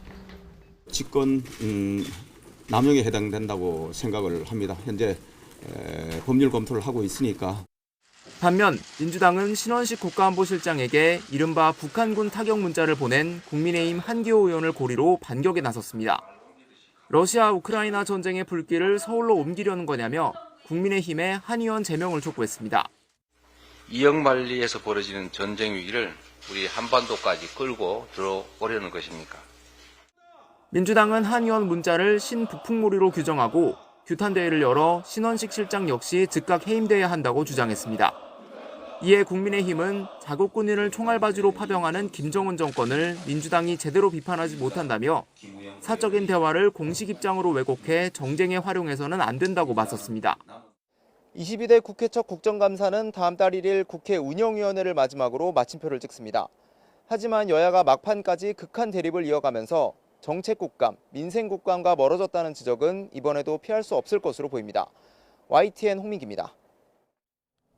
우리 정부 대표단이 다음 주 벨기에를 방문해 북대서양조약기구와 유럽연합 회원국들에게 북한의 러시아 파병 동향을 브리핑하기로 했습니다. 양측의 본격적인 정보 협력이 시작된 셈인데 북한군의 특성이나 작전 능력 등을 심도 있게 논의할 것으로 보입니다. 보도에 이종구 기자입니다. 정부 대표단이 오는 28일 벨기에에 있는 북대서양 조약기구 나토 본부에서 열리는 이사회에 참석합니다. 대표단은 이 자리에서 32개 회원국 대표들을 상대로 러시아에 파병된 북한군 동향을 브리핑합니다. 또 유럽연합 EU 정치안보위원회를 찾아 브리핑을 진행하고 마라크 리터 사무총장을 비롯한 나토와 EU 고위 관계자들과 별도로 면담할 계획입니다. 대표단엔 국방부와 국정원 고위 관료가 포함됐습니다. 그만큼 러시아로 보내진 북한군의 임무뿐 아니라 북한군의 일반적인 특징과 작전 수행 능력 등을 설명할 것으로 보입니다. 북한군에 대한 많은 정보나 노하우가 있기 때문에 파병된 인민군에 대한 여러 가지 정보에 대해서 나토와 이제 우크라이나가 관심이 있을 수 있거든요. 올해 연말까지 10,000명에 달할 것으로 추정되는 북한군의 러시아 파병을 놓고 우리 정부와 나토, EU 간 본격적인 정보 교류가 시작된 겁니다. 우리로선 우크라이나에 침투한 북한군이 투항할 경우 기순 문제 등을 대비해야 하는 측면도 있습니다. 앞서 우크라이나 당국은 북한군에게 전투에 가담하지 말고 투항하라고 촉구하면서 포로 수용시설의 소개 영상을 공개하기도 했습니다. 수용소의 전쟁 포로들은 하루 3끼의 식사를 받으며 식단에는 고기, 신선한 야채, 빵이 포함됩니다. 이런 가운데 정부는 러시아 하원이 북한과 체결한 포괄적인 전략적 동반자 관계 조약을 비준한 데 대해 엄중한 우려의 뜻을 표했습니다. 정부 당국자는 즉각적인 북한군 철수와 불법적 협력 중단을 촉구한다며 북러 군사 협력에 대해 국제사회와 공동으로 단호히 대처하면서 상응하는 조치들을 취해 나갈 것이라고 말했습니다. YTN 이종구입니다. 한반도 위기 국면 속에 중국은 6.25 참전 기념일을 내부 결속의 수단으로 활용하고 있습니다. 북한의 러시아 파병에 대해서는 모르는 일이라고 선을 그었습니다. 베이징 강정규 특파원입니다. 6.25 전쟁 때 중국군의 출정지였던 압록강 단교에 헌화객들이 몰려듭니다. 미군에 맞서 북한을 도왔다는 뜻의 항미 원조 전쟁. 전사자 묘역에선 추모 행사가 열렸습니다. 중국은 74년 전 압록강을 건넌 뒤 첫 승리를 거둔 10월 25일을 참전 기념일로 삼고 있습니다. 我们要从抗美援朝先烈身上汲取养分，发扬抗美援朝精神，始终做好国家利益的坚强维护者。 한반도 군사 긴장 속에 북한의 러시아 파병에 이어 상호 군사 지원을 명시한 조약까지 체결된 상황. 관영 매체들은 전쟁 위기론을 부각하며 기획물을 쏟아내고 있습니다. 특히 한미일 대 북러 사이 진영 대결 구도를 화근으로 지목했습니다. 1950년 한반도에서 전쟁이 일어날 때와 비슷한 정세가 재현되고 있다는 겁니다. 让朝鲜半岛乃至东亚出现了俄朝对美韩日的阵营化复杂形势，引发外界极大的担忧。 그러나 신냉전 구도에서 중국은 슬그머니 빼놨습니다. 서방 세계에 견제 구실을 줄 수 있는 북한의 우크라이나 파병도 모른다고 선을 그었습니다. 中方不了解相关的情况，对于乌克兰危机，中方的立场是一贯的明确的。 위기감을 자극해 내부 결속을 다지면서도 북러 밀착엔 불편한 속내를 드러낸 걸로 풀이됩니다. 베이징에서 YTN 강정규입니다.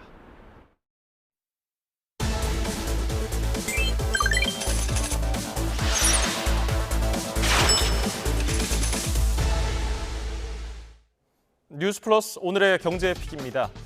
요즘에 달리기 인기가 보통이 아니죠. 특히 젊은 층을 중심으로 기록에 상관없이 달리기 자체를 재미로 느끼는 사람이 늘고 있는데요. 지난 5일에 열린 YTN 마라톤 대회에 참여한 5천여 명 중에 20, 30대가 60%에 육박할 정도였습니다. 달리기는 최근에 유행했던 골프나 테니스, 필라테스에 이어서 국민운동 바통을 넘겨받았습니다. 한국갤럽이 실시한 운동 경험 조사에서 달리기는 지난해 32%로 늘어나면서 등산에 이어서 두 번째로 많이 하는 운동으로 기록됐습니다. 달리기를 즐기는 젊은 세대 특징은 달린 거리와 시간을 SNS에 올리고 사진을 공유하면서 놀이처럼 인식한다는 점입니다.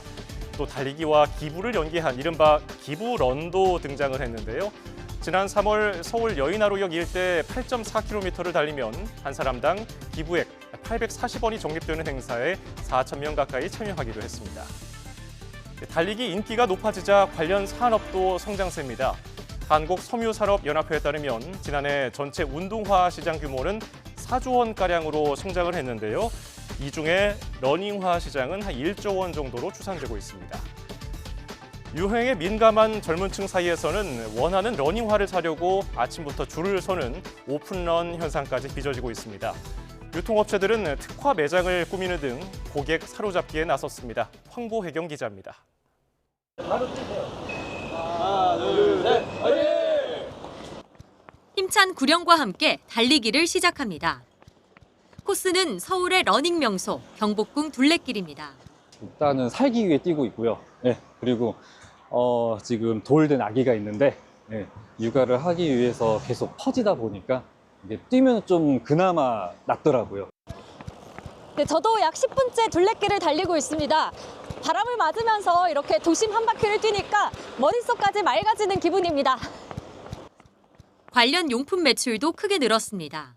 최근 2주 사이 국내 패션 플랫폼의 러닝화 거래액은 지난해 같은 기간과 비교해 6배 넘게 증가했습니다.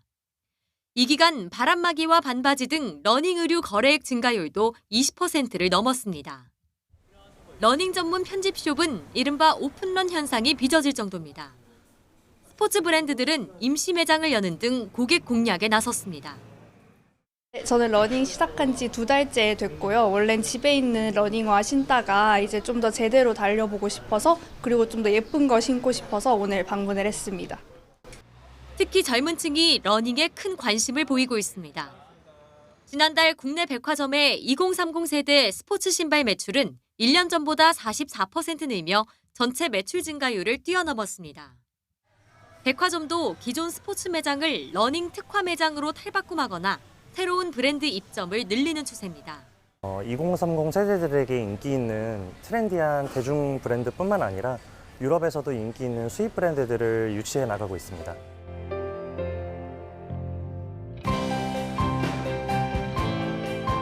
러닝이 건강한 취미 생활을 넘어 하나의 문화로 자리 잡으면서 유통업체들의 경쟁도 치열해지고 있습니다.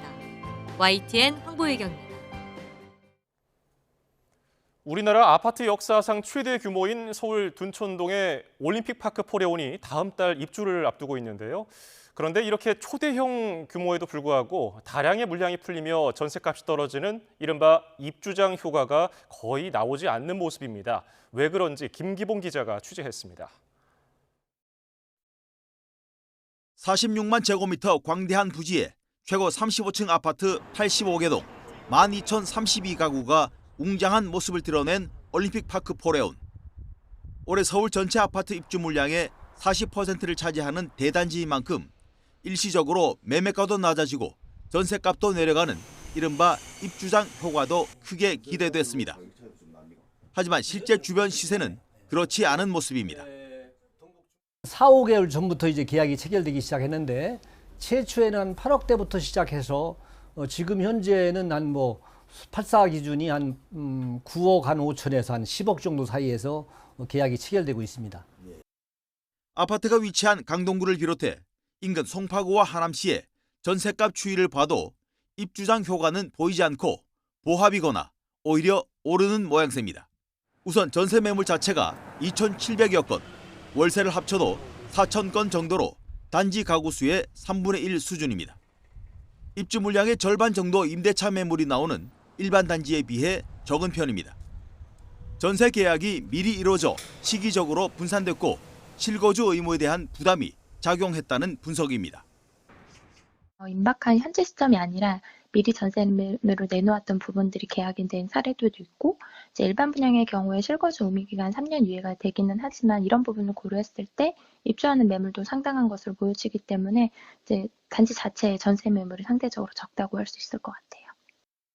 이와 함께 서울 시내 전체 입주 물량이 부족한 데다 새 집을 선호하는 세입자들의 경향도 작용한 것으로 보입니다. 얼육신이라는 말이 나올 정도로 새 아파트에 대한 선호가 젊은 세대를 중심으로 강하게 나타나다 보니까 입주 단지에서 전셋값이 떨어지기는커녕 오히려 오르는 현상들이 나타나고 있습니다. 이런 가운데 입주를 한 달 남긴 시점에 공사비 문제로 작업이 중단됐던 도로와 조경 공사는 다행히 협상이 타결돼 일주일 만에 재개됐습니다. 관할 강동구청은 재개된 공사가 속도를 내면 원래 예정돼 있던 다음 달 26일 정상 준공인가를 낼 수 있을 거라고 전망했습니다. YTN 김기봉입니다. 지난 3분기 경제 성장률 속보치가 0.1로 나온 것과 관련해 최상목 부총리 겸 기획재정부 장관이 올해 성장률 전망에 하방 위험이 커졌다며 정부 전망치 하향 가능성을 시사했습니다. 최 부총리는 주요 20개국 재무장관 회의 참석차 방문한 미국 워싱턴 DC에서 국내 기자단과 만난 자리에서 이같이 밝혔습니다. 최 부총리는 올해 성장률 전망에 대한 하방 위험은 분명히 커졌다며 오는 12월 경제정책 방향 발표 때 올해 성장률도 다시 수정하니 그때 할 것이라고 말했습니다. 오늘부터 병원에서 서류 발급 없이 휴대전화 앱을 통해 실손보험금을 바로 청구할 수 있습니다. 금융위원회는 보험개발원 실손24 앱과 웹사이트에서 실손보험금을 청구할 수 있다고 밝혔습니다. 전산화에 참여하는 요양기관은 병원 700여 곳과 보건소 3,400여 곳 등 모두 4,200여 곳으로 파악됐습니다. 영풍 MBK 파트너스와 경영권 분쟁 중인 고려아연의 일부 임원들이 자기 주식 공개 매수 경쟁 기간에 고려아연 주식을 장내에서 사들인 것으로 확인됐습니다. 금융감독원 전자공시 시스템을 보면 고려아연의 본부장급 비등기 임원 5명은 지난달 말부터 이달 초까지 고려아연 주식 118주를 매수했습니다. 시장에서는 고려아연 임직원들이 영풍과 MBK의 지분 확보를 최대한 막고 주주총회 의결권 대결에 대비해서 회사 우호 지분 확보에 나선 것으로 분석했습니다.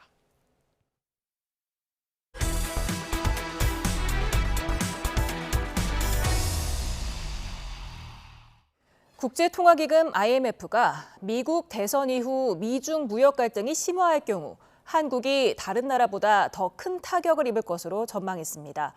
또 한국 경제의 전망에 대해서는 내수 시장이 지금보다는 개선되겠지만 내년 성장률은 더 떨어질 것으로 내다봤습니다. 워싱턴 권준기 특파원입니다.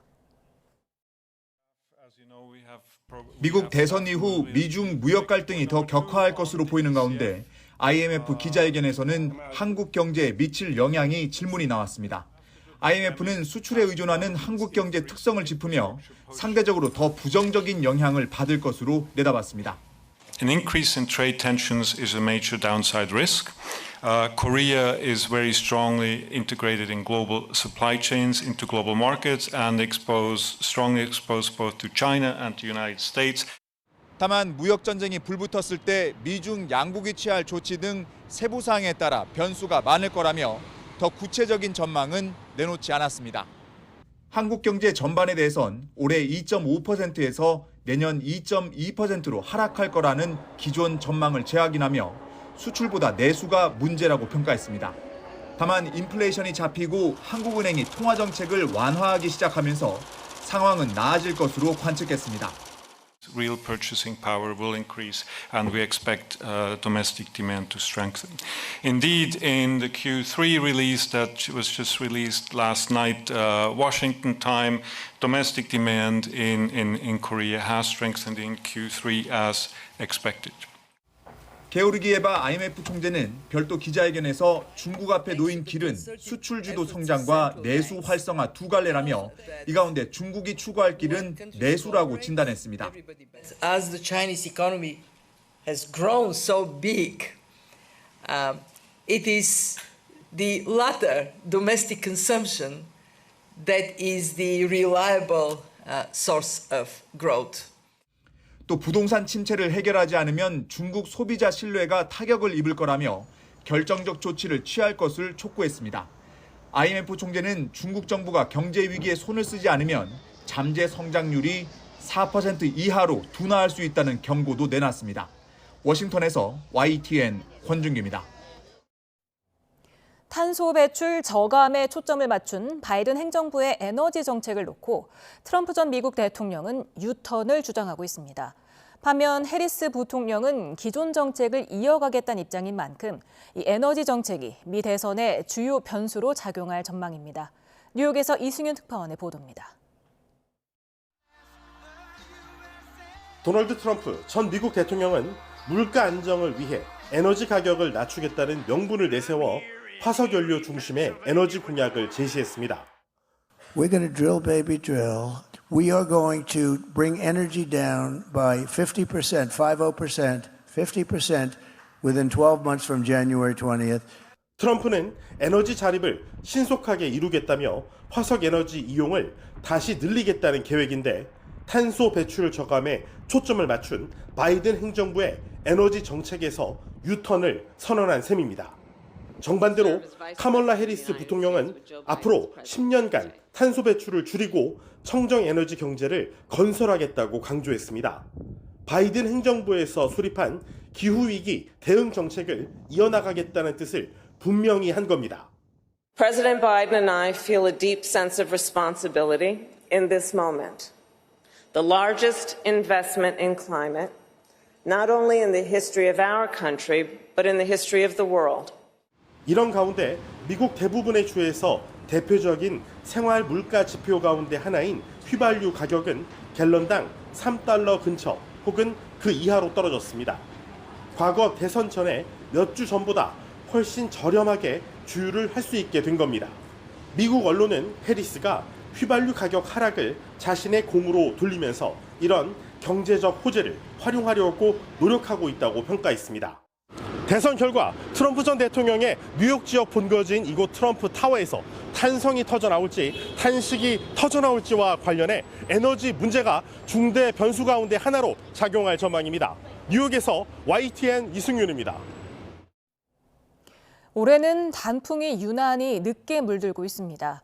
단풍 명소로 널리 알려진 곳도 마찬가지인데요. 올가을까지 기승을 부린 늦더위 때문입니다. 홍성욱 기자가 취재했습니다. 강원도 홍천 은행나무 숲입니다. 남편이 아픈 아내 쾌유를 빌며 꽃말이 장수인 은행나무 2,000그루를 심었습니다. 단풍 명소로 아름아름 퍼지며 매년 관광객이 몰렸던 상황. 올해는 어떨까? 10월의 끝자락, 하지만 숲은 여전히 여름을 붙잡고 있습니다. 11월을 코앞에 두고 있지만 홍천 은행나무숲 단풍은 이제 막 물들기 시작했습니다. 평년보다 열흘 가까이 늦습니다. 군데군데 노랗게 물든 나뭇잎이 보이지만 실록은 채 가시지 않았습니다. 이달 중 숲 전체가 물든 모습을 보는 건 어려워 보입니다. 단풍이 아직 노랗게 안 들어서 좀 아직은 아쉬운 마음이 있지만 그래도 여기 그 강원도에 홍천에 나와 보니 공기도 좋고 그다음에 햇살도 좋아서 늦은 단풍 원인은 가을까지 기승을 부린 늦더위입니다. 최저 기온이 영상 5도씨 이하로 내려가야 엽록소가 파괴되며 잎이 물드는데 평년보다 높은 기온이 유지되며 단풍이 늦게 든 겁니다. 이런 현상은 전국 단풍 명소가 비슷합니다. 온도가 떨어져야 단풍이 뜨는데 그 온도가 떨어지는 시기가 아무래도 예년보다 계속 늦춰지고 있어서 단풍이 드는 시기도 마찬가지로 늦춰지고 있습니다. 해발 1000m 이상 고지대는 어떨까? 또 다른 단풍 명소인 백두대간 구룡령 정상.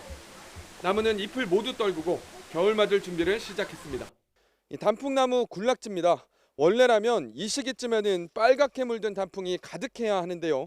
하지만 이렇게 모두 떨어져 낙엽이 됐습니다. 깊은 계곡은 폭염 영향을 상대적으로 덜 받았지만 최근 이어진 태풍급 비바람으로 단풍이 모두 떨어졌습니다. 지구 온난화와 함께 갈수록 짧아지는 가을, 한반도 단풍 지도에도 영향을 미치고 있습니다. YTN 홍석입니다. 경남 남해안에서는 가리비 수확이 한창입니다. 제철 가리비 축제도 열리고 있어 수확에 나선 어민들의 손길이 더욱 분주해졌다고 합니다. 이명준 기자입니다. 경남 고성군 어항에서 배를 타고 10분. 푸른 바다 아래에 있던 그물망을 건져 올리니 가리비가 가득합니다. 입을 벌렸다 오므렸다 갓 잡아 올린 가리비는 한눈에 봐도 싱싱합니다. 본격적인 가리비 수확이 시작된 겁니다. 이곳 고성 자란마는 조류가 빠르지 않고 가리비가 성장하기 좋은 수온이어서 가리비를 양식하는 데 최적의 조건을 갖추고 있습니다. 덕분에 고성은 전국 가리비 생산량의 60%가량을 차지합니다.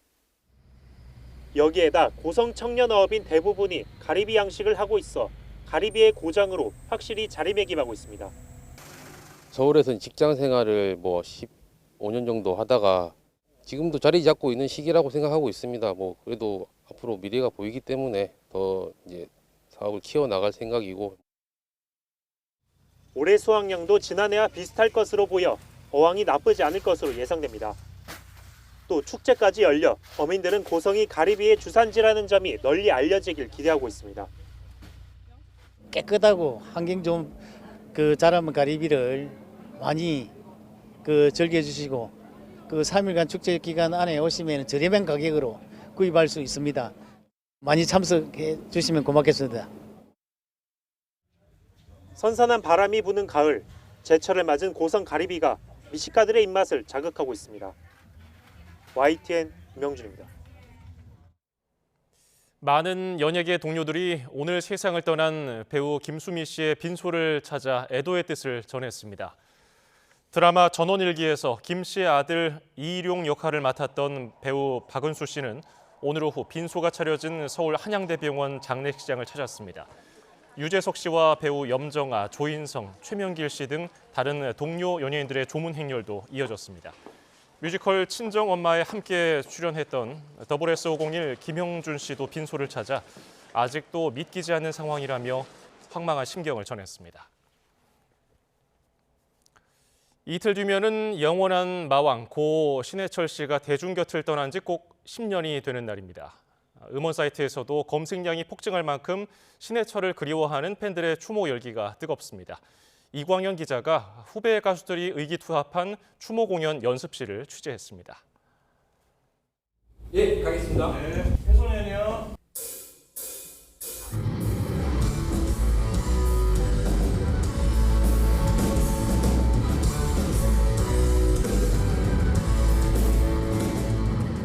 신해철이 생전에 무덤까지 가져가겠다며 아꼈던 노래입니다.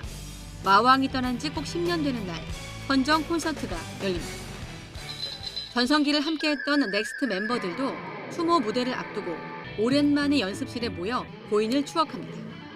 신해철 씨가 떠난 뒤로는 사실 넥스트는 이제 없다라고 봐야죠. 엊그제일 같아요. 사실은 더 의미 있게 좀 더 길게 신해철 씨가 기억이 됐으면 하는 바람에서 무대로 올라갈 겁니다. 신해철의 음악을 들으며 가수의 꿈을 키운 후배들도 자발적으로 힘을 보탰습니다. 자신들을 살뜰히 챙겼던 대선배를 기억하며 한마디 한마디 정성을 들여 연습합니다.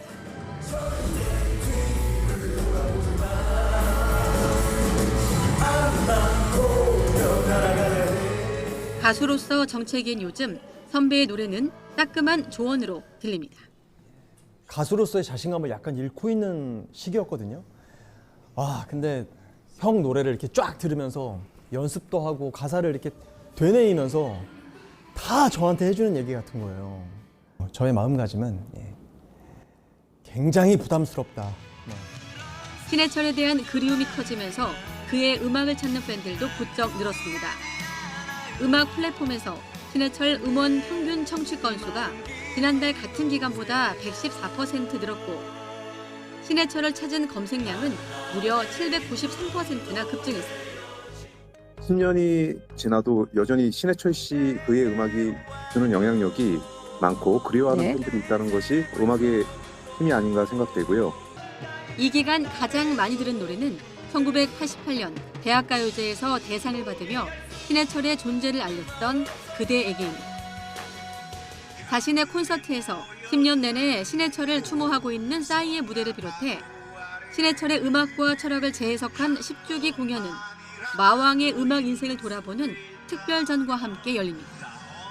YTN 이광현입니다. 팝스타 브루노 마스가 블랙핑크 로제와 협업한 노래로 국내 음악 프로그램에서 처음 1위에 올랐습니다. 노래 아파트는 어제 엠넷 음악 프로그램 M 카운트다운에서 1위를 차지했습니다. 이에 브루노 마스는 SNS를 통해 첫 음악 방송 1위에 아침 내내 울었다며 팬들에게 고맙다고 익살스러운 한글 소감을 전했습니다.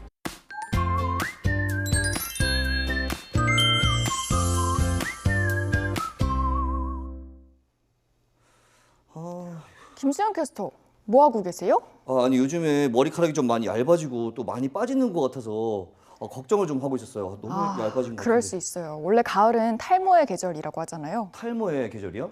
네, 이 여름을 보내는 동안 강한 자외선이 두피를 자극해서 그런데요. 모발이 약해지고 또 모발이 빠지는 휴지기도 앞당겨집니다. 이런 상황에서 가을철에 건조한 날씨까지 더해지면 탈모의 속도가 더 빨라질 수 있습니다. 아, 그렇구나. 저는 이 가을이 되면은 일조량이 줄어드니까 호르몬 때문인가 이런 생각을 했었거든요. 네, 물론 그것도 영향이 있습니다. 네, 그렇구나. 그럼 이게 관리는 좀 어떻게 하면 좋을까요? 혹시 머리는 언제 감으세요? 머리는 일단 전 이건 확실해요. 저녁에 감고 찬바람으로 말리는 거. 잘 하셨습니다. 이 두 가지가 탈모 예방의 첫 번째고요. 평소 음주와 흡연, 기름진 음식을 자제하는 것도 중요합니다. 또 모자를 꽉 쓰거나 머리를 이렇게 세게 묶는 것도 좋지 않다고 들었거든요. 네, 맞습니다. 이 모발에 최대한 압력이 가하지 않도록 주의가 필요하고요. 탈모가 걱정될 때는 병원을 찾아서 치료를 받는 게 좋습니다. 잘 기억해둬야겠네요. 이번엔 내일 날씨도 한번 알아볼까요? 네, 오늘 낮 동안 온화하게 느껴진 분들도 계셨을 텐데요. 이 주말인 내일은 오늘보다 더 온화해집니다. 우선 서울 아침 기온이 12도로 오늘보다 3도에서 6도가량 높아지면서 아침에도 쌀쌀함이 조금 덜하겠고요. 낮 기온도 서울 24도 등 오늘보다 1도에서 3도가량 높아지겠습니다. 또 내륙에는 아침까지 안개만 짙게 낄 뿐 대체로 맑기 때문에 나들이 하기 좋겠습니다. 다만 제주도와 전남 해안에는 약하게 비가 내리겠고 바람도 강하게 불겠습니다. 휴일인 모레는 그 밖에 남부지방으로도 비가 확대되겠습니다. 제주도에 최고 60mm, 남부지방에는 5에서 30mm의 비가 내릴 전망입니다. 지금까지 날씨 캔버스의 고은재, 김수현이었습니다. 오늘 저희가 준비한 뉴스 플러스는 여기까지입니다. 잠시 뒤 뉴스퀴어 저녁 8시 뉴스가 방송됩니다. 고맙습니다.